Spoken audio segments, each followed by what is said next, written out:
Mamá, ¿y si vendemos este altar tan elegante? ¿Cuánto cree que nos darían?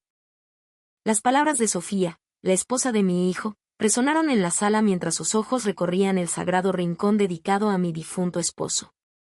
Sentí como si una ráfaga de viento helado me hubiera golpeado el alma, y por un instante, dudé haber oído bien. Sofía, por favor. El altar de tu suegro es lo único que pido que respeten. Ella soltó una risa seca, desprovista de cualquier calidez. Ay, suegra, hay que darle más importancia a los vivos que a los muertos. Con lo que saquemos de este mueble, por lo menos nuestra familia podría darse una buena vida, ¿no cree? En ese momento, el desprecio con el que pisoteaba no solo mis sentimientos, sino la memoria de mi amado Arturo, me sumió en una profunda y oscura desesperación. Además, el interés del préstamo para la casa de mis papás sigue corriendo, añadió Javier, mi propio hijo, con un tono acosador. Tú tienes la culpa por tardar tanto en decidirte, así que ese interés también deberías pagarlo tú. Incluso él, mi único hijo, me culpaba, exigiéndome que vendiera nuestro hogar para financiar la remodelación de la casa de sus suegros. Ya es una decisión tomada, mamá. Vende la casa de una vez. La voz de Sofía ya no era una sugerencia, era una orden. Pero ellos no lo sabían. No tenían ni la más remota idea de que, bajo la superficie de mi aparente sumisión, yo ya estaba tejiendo mi propio plan, moviendo mis piezas con la paciencia y la precisión de una vieja estratega. Mi nombre es Elena Morales, y tengo 71 años. Desde que mi esposo Arturo falleció hace 2 años por un infarto fulminante, he vivido sola en esta casa de Coyoacán, una construcción de 2 plantas con más de 40 años de historia entre sus muros de adobe y sus vigas de madera. Mi rutina es sencilla, casi un ritual. Me levanto cada día a las 6 de la mañana. Lo primero que hago, antes incluso de prepararme mi café de olla, es encender una veladora en el altar de Arturo y ponerle un vaso de agua fresca. Es mi manera de decirle buenos días, de sentir que todavía está conmigo. Después, salgo al pequeño patio trasero, donde cultivo con esmero mis jitomates, chiles y hierbas de olor. Cosecho lo que la tierra me da y lo comparto con mis vecinos, especialmente con Doña Rosa, que vive sola como yo. Elenita, ¿qué haría yo sin tus jitomates? Tienen un sabor que no se encuentra en el mercado, me dice siempre con una sonrisa que le ilumina el rostro. Esos pequeños gestos, esos intercambios de afecto, son los que le dan color y sentido a mis días. Antes de casarme, trabajé durante 5 años en un banco. Fui ejecutiva en el área de créditos y gestión de patrimonios, una experiencia que me enseñó el valor del orden y la disciplina financiera. Desde que me casé con Arturo, hace más de 40 años, he llevado un registro meticuloso de cada peso que ha entrado y salido de esta casa. Ni un solo día he dejado de apuntar en mi libreta. Arturo, que era un hombre igual de metódico, revisaba conmigo las cuentas cada noche. Gracias a ti, mi Elenita, nuestro hogar siempre está seguro, me decía, y sus palabras eran el mejor de los elogios. Nuestro único hijo, Javier, tiene 45 años y trabaja en una empresa de tecnología en el moderno corredor de Santa Fe. Su esposa, Sofía, de 42, tiene un empleo de medio tiempo en una oficina. Tienen una hija, mi nieta Camila, que cursa el 2º año de secundaria y es, sin duda, el tesoro más grande de mi vida. Hasta hace poco, yo creía que nuestra relación familiar era sólida y armoniosa. Javier venía a visitarme al menos una vez al mes, y Sofía, aunque más distante, siempre se mostraba cortés en la superficie. Camila era mi adoración. A menudo venía a casa después de la escuela para que la ayudara con sus tareas, y pasábamos horas charlando mientras merendábamos pan dulce con chocolate. Esta casa, que Arturo y yo construimos con tanto esfuerzo, la heredé tras su muerte y está completamente a mi nombre. Hace 2 años, cuando realizamos los trámites de la sucesión, busqué la ayuda del licenciado Mendoza, un antiguo colega del banco, quien se aseguró de que todo se hiciera de forma correcta y legal. Lo que mi hijo y su esposa no saben, o al menos no con detalle, es que gracias al seguro de vida y al fondo de retiro de Arturo, tengo ahorrados casi 3 millones de pesos. Nunca he querido hablarles de esa cantidad. Siempre he pensado que el dinero puede envenenar las relaciones familiares, Y quería evitar a toda costa que nuestra armonía se viera afectada por él. Qué ingenua fui. Todo comenzó una tarde de sábado. Javier y Sofía llegaron sin avisar, con una seriedad inusual en sus rostros. Mamá, necesitamos hablar contigo de algo importante, dijo Sofía, sentándose en el borde del sofá, con una postura tensa. Es sobre la casa de mis papás. Sus padres, de mi misma edad, viven en una casa de adobe en un pueblo del Estado de México. Según me contaron, la construcción estaba muy deteriorada. Las goteras son terribles, suegra. El otro día casi se resbala mi papá. La instalación eléctrica es un peligro y los baños están en un estado lamentable, explicó Sofía con una expresión de genuina preocupación. Javier continuó, pedimos un presupuesto a un contratista. La remodelación completa nos cuesta 1,5 millones de pesos. La cifra me pareció exorbitante. Tus suegros viven de su pensión, y nosotros, con la hipoteca del departamento y la colegiatura de Camila, no tenemos de dónde sacar ese dineral, concluyó Javier, mirándome fijamente. Entonces, Sofía lanzó la propuesta que cambiaría todo para siempre. Por eso queríamos pedirte un favor enorme, suegra, dijo con una voz suave, casi un susurro. Pensábamos que, si no fuera mucha molestia, podrías vender esta casa y, con ese dinero, ayudarnos a pagar la remodelación de la casa de mis padres. Me quedé helada.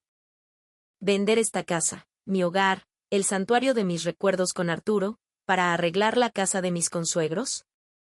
Mamá, piénsalo bien, intervino Javier, como si hubiera leído mi desconcierto. Esta casa es demasiado grande para ti sola. Limpiarla debe ser un trabajo agotador. Sofía añadió, con un tono falsamente protector. Además, últimamente se oye de muchos robos por esta zona. Vivir sola es muy peligroso. Lo que queremos es que estés segura y tranquila. Pensamos que podrías ir a una casa de retiro. Estarías bien cuidada, y nosotros podríamos visitarte seguido. Si algo pasara, llegaríamos en un momento. Sus rostros reflejaban una seriedad que parecía sincera. Y, en el fondo, una parte de mí sabía que tenían razón. Mantener la casa era un esfuerzo. Pero era mi esfuerzo, mi lugar en el mundo. Incluso trajimos información, dijo Sofía, sacando unos folletos de su bolso. Mira, encontramos una residencia donde la mensualidad es de solo 8,000 pesos. Con tu pensión te alcanza y hasta te sobra. Eché un vistazo a los papeles. Las fotos mostraban un lugar que parecía limpio, pero impersonal y frío. Los 8,000 pesos, me di cuenta, correspondían al plan más básico. Entendemos que es una decisión difícil, dijo Javier, adoptando un tono comprensivo. Pero somos familia, ¿no? Y las familias se ayudan. Los papás de Sofía tienen nuestra edad, merecen pasar sus últimos años en un lugar cómodo y seguro. Me sentía acorralada, confundida. La idea de ayudar a la familia era un pilar en mi educación, pero ¿a este costo? ¿Desprenderme de mi hogar, de mi vida entera? Necesito pensarlo, fue lo único que atiné a decir. Claro, mamá. Tómate tu tiempo, respondió Sofía. Pero no demasiado, ¿eh? La salud de mis papás nos preocupa mucho. Esa noche, sentada frente al altar de Arturo, le hablé en silencio. ¿Qué debo hacer, mi amor? ¿Debo renunciar a nuestro nido, a todo lo que construimos juntos? Pero una voz en mi interior me decía que si era por el bien de la familia, por nuestro hijo, Arturo lo habría entendido. Como cada noche, escribí en mi diario todo lo que había sucedido, cada palabra, cada gesto. La costumbre de registrarlo todo, por insignificante que pareciera, la conservo desde mis días en el banco. A partir de esa semana, las visitas de Javier y Sofía se volvieron increíblemente frecuentes.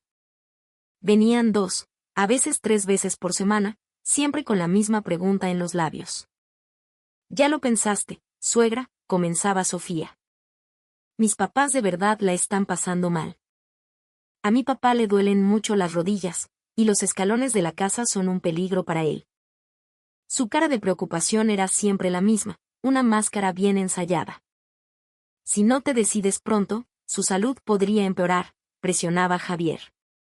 Y de verdad, mamá, es peligroso que estés sola en esta casa tan vieja. Si tiembla, ¿quién sabe si aguante? Yo sabía que vivíamos en una colonia segura, una de las más tranquilas de la ciudad. Los robos de los que hablaban eran prácticamente inexistentes. Y la casa, aunque antigua, estaba construida con una solidez que ya no se ve. Un día, Sofía llegó con nuevos folletos. Mira, suegra. Encontré un lugar que cuesta solo 7,000 pesos al mes. Lo miré. Se trataba de un cuarto compartido por 4 personas, el nivel más bajo que se podía ofrecer. Era un asilo, no una residencia. Sé que no es un lujo, dijo sonriendo, pero harás nuevas amigas y no te sentirás sola. Y entonces, soltó la frase que me heló la sangre. Tu pensión es de 12,000, ¿verdad? Si pagas los 7,000, todavía te quedan 5. Con eso podrías ayudarnos un poco a nosotros también, ¿no crees? Nos vendría de maravilla. La audacia me dejó sin aliento. No solo querían despojarme de mi casa, sino también exprimir mi modesta pensión. Mi estupor creció cuando, sin consultarme, Sofía ya había contactado a una inmobiliaria para que tasaran la casa. Mamá, en un rato vienen a hacer el avalúo, me informó como si fuera lo más normal del mundo. Es mejor tener una idea del valor, ¿no crees? Pero yo todavía no he decidido nada, protesté. Puedes decidir después de ver cuánto te ofrecen. No pierdes nada, zanjó Javier, con una impaciencia que ya no intentaba disimular. El resultado del avalúo fue de 3,800,000 pesos. Aunque era más de lo que esperaba, la reacción de Sofía me sorprendió. Solo eso, dijo con una mueca de decepción. Pensé que valdría más. Con ese precio, después de pagar la remodelación, solo nos quedarían 300,000 pesos. La confesión involuntaria me golpeó como una bofetada. No solo querían mi dinero para la remodelación, sino que ya estaban planeando cómo quedarse con el sobrante. Días después, descubrí algo aún más alarmante. La remodelación en la casa de mis consuegros ya había comenzado. ¿Cómo que ya empezaron las obras?, pregunté, incrédula. Sofía respondió con una calma escalofriante. Sí. La salud de mi papá no puede esperar. Queríamos que estuviera cómodo lo antes posible. Pero si yo no he aceptado vender la casa. No se preocupe, suegra. Sabíamos que al final aceptaría. Confiamos en su buen corazón, dijo, y en su mirada vi un destello de frialdad que nunca antes había percibido. Me explicó que había pedido un préstamo de 500,000 pesos a una financiera para el anticipo, y que le había dicho al contratista que el millón restante se pagaría con el dinero de la venta de mi casa. El velo de la cortesía se había desgarrado por completo. Como la obra ya empezó, no puedes echarnos para atrás ahora, su tono había cambiado, volviéndose duro y afilado. Además, mis padres son más jóvenes que usted. Sus necesidades son más importantes. Sofía, ¿cómo puedes decir eso? ¿No le parece un desperdicio que una sola anciana viva en una casa tan grande y bonita?, escupió, su verdadera naturaleza finalmente al descubierto. Javier, lejos de detenerla, se unió al ataque. Mamá, sé realista. La obra ya está en marcha. ¿O pretendes que nosotros y los papás de Sofía carguemos con una deuda de 1,5 millones? Si no quieres vender la casa, entonces saca el dinero de tus ahorros. Tú también tienes parte de la responsabilidad en esto. ¿Responsabilidad yo? ¿Qué responsabilidad podía tener en una decisión que habían tomado a mis espaldas? Sofía llegó al extremo de despreciar mis recuerdos. Esas historias de tu esposo ya no le importan a nadie. Son cosas del pasado, dijo con crueldad. La gente mayor debe vivir de acuerdo a sus posibilidades. Esas palabras se clavaron en mi corazón como puñales. Pero lo peor estaba por llegar. Empezaron a usar a mi nieta. Camila, mi amor, ve y dile a tu abuela que venda la casa, le ordenaba Sofía. La niña, con los ojos llenos de confusión, no se atrevía a desobedecer a su madre. Abuelita, por favor, vende la casita, me suplicó un día, con lágrimas corriendo por sus mejillas. Mi mamá me da miedo. Por favor, abue. La abracé con todas mis fuerzas, mientras una ola de furia contra Sofía me consumía. Involucrar a una niña en sus sucios juegos era imperdonable. El futuro de Camila también cuesta dinero, suegra, dijo Sofía, sin una pizca de remordimiento. Cuando la casa de sus otros abuelos esté reluciente, ella también estará feliz. Después de ese día, Camila, avergonzada y triste, comenzó a evitarme. Habían roto el lazo más puro que me quedaba. Y entonces ocurrió el incidente definitivo. El que me hizo despertar. Sucedió cuando Sofía, mirando el rincón donde guardo las memorias de Arturo, lanzó la pregunta que lo dinamitó todo: mamá, ¿y si vendemos este altar tan elegante? ¿Cuánto cree que nos darían? Mi sangre se heló. Sofía, por favor. El altar de tu suegro. Ay, suegra, hay que darle más importancia a los vivos que a los muertos. Su voz era como el filo de una navaja. Con lo que saquemos de este mueble, por lo menos nuestra familia podría darse una buena vida. Seguro que hasta su esposo desde el cielo le estaría diciendo que se apure en decidir. El desprecio con el que pisoteaba la memoria de Arturo me rompió. ¿Qué sentiría mi esposo al escuchar semejante blasfemia? La presión financiera también aumentaba. El interés del préstamo sigue subiendo, me increpaba Javier. Si no te apuras, vamos a tener que pagar más dinero por tu culpa. Y ese extra lo vas a pagar tú. La culpa, las amenazas, todo se intensificaba. Los padres de Sofía comenzaron a llamarme para preguntarme cuándo pagaría la obra. Ya no hay vuelta atrás, me sentenció Sofía una tarde. Venda la casa de una vez. Su voz era la de un carcelero. Cada noche, lloraba frente al altar de Arturo. Esto no podía estar pasando. Esta casa era el fruto de nuestro sudor, de nuestros sueños. ¿Por qué tenía que sacrificarla por un capricho ajeno? Ellos habían iniciado la obra sin mi permiso, y ahora me habían convertido en la villana, en la deudora. Pero en medio de mi dolor, algo dentro de mí comenzó a cambiar. No era resignación. Era una fría y poderosa determinación. Esa noche, tomé un retrato de Arturo. Mi amor, le susurré, no voy a permitirlo. No me voy a rendir. Releí los últimos meses de mi diario. 40 años de disciplina me habían proporcionado un registro impecable. Allí estaba todo: la irracionalidad de sus peticiones, el inicio de la obra sin mi consentimiento, cada palabra amenazante, cada chantaje emocional y, por supuesto, la infame sugerencia de vender el altar. Todo estaba documentado. Era mi arsenal de pruebas. Mis conocimientos bancarios, dormidos por años, volvieron a mí con una claridad asombrosa. Legalmente, yo no tenía ninguna obligación de pagar una deuda que no había contraído. Al contrario, sus amenazas y su acoso podrían considerarse un delito. Al día siguiente, comencé a reunir pruebas de manera sistemática. Activé la grabadora de mi celular cada vez que venían. Aunque usted no quisiera, sabíamos que al final iba a pagar. No le quedaba de otra, logré grabar la voz petulante de Sofía. Y si te niegas, mamá, como tu hijo, yo mismo puedo iniciar el trámite para vender esta casa, amenazó Javier en otra ocasión, una mentira flagrante que también quedó registrada. No tenía ningún derecho a vender una propiedad que no era suya. La grabación más contundente fue la de Sofía, en un arranque de ira: si esa vieja se muriera de una vez, todo sería más fácil con la herencia. Con estas pruebas en mi poder, llamé al licenciado Mendoza. Elena, esto es un caso claro de abuso económico y maltrato psicológico, dijo el licenciado con el ceño fruncido después de escuchar las grabaciones. Su indignación era palpable. Por supuesto, no tienes ninguna obligación de pagar un centavo por esa obra. La casa es tuya y solo tuya. Tu hijo no puede tocarla. Y con estas grabaciones, si fuera necesario, podemos presentar una denuncia penal por extorsión. Las palabras del licenciado Mendoza solidificaron mi resolución. Comencé a trazar un plan, Uno que era el opuesto diametral de lo que mi hijo y su esposa esperaban.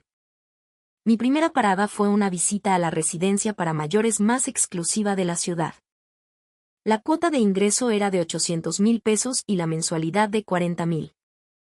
Contamos con personal de enfermería las 24 horas, y nuestro chef prepara menús dignos de un restaurante de lujo, me explicó el director. Las instalaciones incluían alberca climatizada, gimnasio, biblioteca y jardines exuberantes. Cada residente tenía una suite privada, y lo más importante para mí, disponían de un espacio discreto y elegante en la habitación donde podía colocar el altar de Arturo. ¿Le gustaría formar parte de nuestra comunidad, señora Morales? Me encantaría, respondí. Pagué la cuota de ingreso en ese mismo momento, con un cheque de caja. Mi hijo y Sofía no sabían nada. A continuación, contacté a una inmobiliaria diferente, una de prestigio, para vender mi casa. Su avalúo fue de 6 millones de pesos, casi el doble que el de la empresa que había llevado Sofía. Valoraron correctamente la ubicación privilegiada en Coyoacán y el valor arquitectónico de la propiedad. Si no tiene prisa, podemos conseguir el precio justo, me aseguró el agente. En menos de un mes, encontramos un comprador que pagaba de contado. Finalmente, transferí mis 3 millones de ahorros y los 6 millones de la venta de la casa a un fideicomiso en un banco. 9 millones de pesos, un patrimonio que ahora era completamente inaccesible para Javier o cualquier otra persona. Todo estaba listo. Solo tenía que esperar el momento perfecto para ejecutar el golpe final. Y el destino, caprichoso, me lo sirvió en bandeja. Javier y Sofía me informaron que irían a la casa de los padres de ella para supervisar los avances de la obra. Ese era mi día. En cuanto su coche desapareció por la esquina, comencé mi última mudanza. Empaqué lo esencial, mi ropa, mis álbumes de fotos, algunos libros queridos y, por supuesto, el retrato de Arturo y el altar completo. Despedirme de la casa que habité durante 40 años fue agridulce. Nos vamos a un lugar nuevo, mi amor, le dije a la foto de Arturo. Sé que estarías feliz por mí. El coche de la residencia de lujo llegó puntualmente. Señora Morales, bienvenida. La esperábamos. Al salir, dejé una carta sobre la mesa del comedor. Decía, Javier y Sofía, he decidido mudarme a una residencia para mayores. Por lo tanto, esta casa ya ha sido vendida. No tengo ninguna obligación de pagar deudas que no he contraído. Cualquier comunicación futura deberá ser a través del licenciado Mendoza. Junto a la carta, dejé la tarjeta de mi abogado. Al llegar a mi nuevo hogar, el personal me recibió con una calidez genuina. Señora Morales, qué gusto tenerla con nosotros. Esta es su suite. La habitación era espaciosa, con una pequeña sala de estar y un balcón con vista a los jardines. En el rincón que había elegido, ya habían instalado el altar de Arturo. Se veía majestuoso. Arturo, mi amor, es un lugar maravilloso. Es como vivir en un hotel de 5 estrellas. Sentí una paz inmensa. Era el comienzo de mi nueva vida. Javier y Sofía regresaron al anochecer. Me los imagino abriendo la puerta, cansados, y encontrando la casa vacía. La escena que debió seguir me la contó después el licenciado Mendoza, quien se enteró por los vecinos. Al ver el letrero de vendido clavado en el jardín, Javier soltó un grito. ¿Qué es esto? Vendido. Sofía, histérica, corría por la calle. No puede ser. La remodelación ya está casi terminada. ¿Qué vamos a hacer con la deuda de 1,5 millones? Su desesperación debía ser un espectáculo digno de verse. Desde el elegante salón de la residencia, mientras saboreaba un té de manzanilla, lo imaginaba todo con una sonrisa serena. Mi celular sonó. Era Javier, su voz temblaba de pánico y furia. Mamá, ¿qué significa todo esto? Javier, respondí con una calma que lo desarmó, he decidido vivir mi vida en un lugar que yo elegí. Esta es mi nueva casa. Pero la deuda. ¿Qué hacemos con la deuda de 1,5 millones? Ese es un problema que ustedes crearon. Yo no tengo ninguna obligación de pagarla. Se escuchó la voz de Sofía al fondo, gritando, «Suegra. ¿Cómo puede abandonarnos así? Somos su familia». «Familia», repliqué, mi voz firme como el acero. «Ustedes, que no respetaron ni mi hogar ni la memoria de mi esposo, ¿ahora se atreven a hablar de familia?» «Es un poco tarde para eso». «¿Y tus padres, Sofía, acaso no les pareció extraño que yo pagara la remodelación de su casa vendiendo la mía?» «Si tanto los quieres, ayúdalos tú. De mí no recibirán ni un solo centavo». Al día siguiente, los nuevos dueños de la casa fueron a tomar posesión. Fue entonces cuando Javier y Sofía se enfrentaron a la cruda realidad. Su antiguo hogar ya no les pertenecía. El contratista comenzó a exigir el pago del $1.000.000 restante. Les dio un ultimátum, una semana para pagar. Mientras tanto, mi vida en la residencia era idílica. Me levantaba a las 7, disfrutaba de un baño en la alberca climatizada y luego desayunaba platillos exquisitos. Tenía clases de yoga, talleres de pintura y un club de lectura. El altar de Arturo ocupaba un lugar de honor en mi suite. «Arturo, es un sueño hecho realidad», le contaba cada noche. La situación en la familia de Sofía, por otro lado, se había convertido en una pesadilla. «Nosotros no tenemos nada que ver», le dijeron sus padres. «Tú nos aseguraste que tu suegra pagaría todo». Se lavaron las manos, dejando que su hija y Javier cargaran con la totalidad de la deuda. El $1.500.000, más los intereses usureros de la financiera, se convirtieron en una losa sobre ellos. Con el sueldo de Javier, tardarían más de 20 años en pagarlo. Sofía tuvo que buscar 3 empleos para poder sobrevivir. Por la mañana, limpiaba oficinas, al mediodía, trabajaba en la cocina de un restaurante, y por la noche, era mesera en un bar. Su vida se convirtió en un infierno de agotamiento y deudas. Unos meses después, Camila, que ya estaba en la preparatoria, vino a visitarme. «Abuela, vives en un palacio», dijo, maravillada por el lujo de las instalaciones. «Nunca imaginé que una casa de retiro pudiera ser así de increíble». «Siempre serás bienvenida aquí, mi amor. Quédate a comer conmigo». La llevé al comedor principal, donde nos sirvieron como a reinas. Antes de irse, me preguntó en voz baja, «Abuela, ¿puedo volver a venir sin que mis papás se enteren?» «Claro que sí, mi vida. Eres mi nieta adorada». En ese momento, le prometí que yo me haría cargo de todos sus gastos universitarios. Sería nuestro secreto. Javier y Sofía me llamaron incontables veces, suplicando, llorando, pidiendo ayuda. Mantuve mi postura, firme e inquebrantable.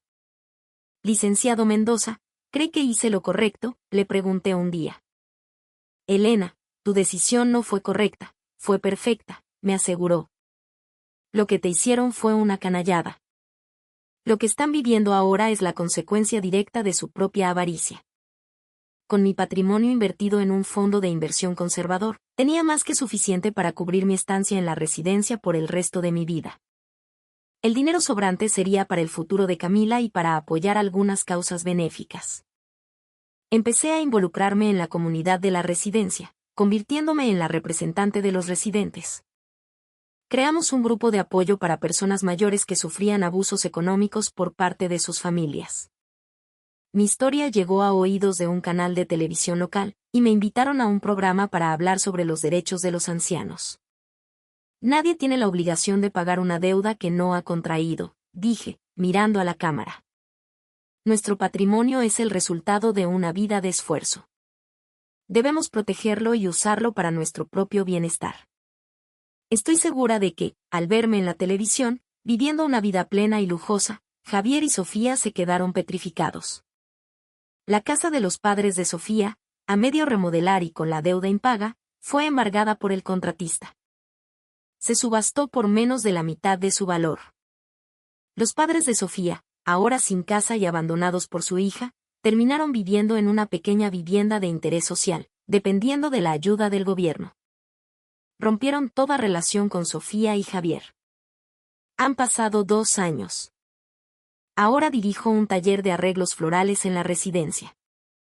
Disfruto de la compañía de mis nuevos amigos, gente culta e interesante. La vida, después de los 70, no está nada mal, se ha convertido en mi lema. Mientras tomo mi té en el jardín, pienso en la verdadera felicidad de la vejez. Y cada día, le cuento a Arturo, lo logramos, mi amor. Protegí nuestro legado. Sé que estás orgulloso. Sé que mi hijo y su esposa seguirán pagando su deuda por muchos años más. Sofía está sola, enemistada con sus padres y atrapada en una vida de miseria. Javier perdió toda credibilidad en su trabajo. El hombre que intentó estafar a su propia madre ya no inspira confianza. Su carrera está estancada y tiene que hacer trabajos extra los fines de semana para completar el mes. Por tu culpa, nuestra vida es un desastre, me gritó Sofía la última vez que intentó contactarme. Se equivoca. Su vida es el resultado de sus propias decisiones. La única que me importa, Camila, es la verdadera familia que me queda. Viene a verme una vez al mes, sin falta. Abuela, ¿vas a venir a mi graduación?, me preguntó hace poco. No me la perdería por nada del mundo, mi reina. Valoro nuestro tiempo juntas más que nada. Ella no tiene la culpa de nada, al contrario, es la mayor víctima de la estupidez de sus padres. Abuela, me cuenta a veces con tristeza, mis papás se pelean todos los días por el dinero. No te preocupes, mi vida. Yo siempre te voy a cuidar. Sus estudios universitarios están asegurados. Abrimos una cuenta a su nombre y le deposito directamente el dinero. Darle el dinero a sus padres sería como tirarlo a un pozo sin fondo. Mi nueva vida está llena de descubrimientos. Mi taller de Ikebana es un éxito. En el club de lectura, debatimos sobre las últimas novelas. En la alberca, me pongo al día de las noticias del mundo. Pero mi mayor satisfacción es mi labor como activista. No dejan de llegarme consultas de personas en situaciones similares a la mía. Mi hijo quiere que venda mi casa. Mi nuera me exige dinero para sus gastos. A todos les cuento mi historia y les ofrezco el contacto del licenciado Mendoza, quien ahora ofrece asesoría gratuita una vez al mes. Ver a otras personas recuperar el control de sus vidas me confirma que mi lucha no fue en vano. El otro día, un periódico local me entrevistó. ¿Qué siente ante el problema del abuso económico a los mayores?, me preguntó el periodista. Que ser familia no es una licencia para abusar. Lo primero es conocer y defender nuestros derechos. El artículo tuvo un gran impacto.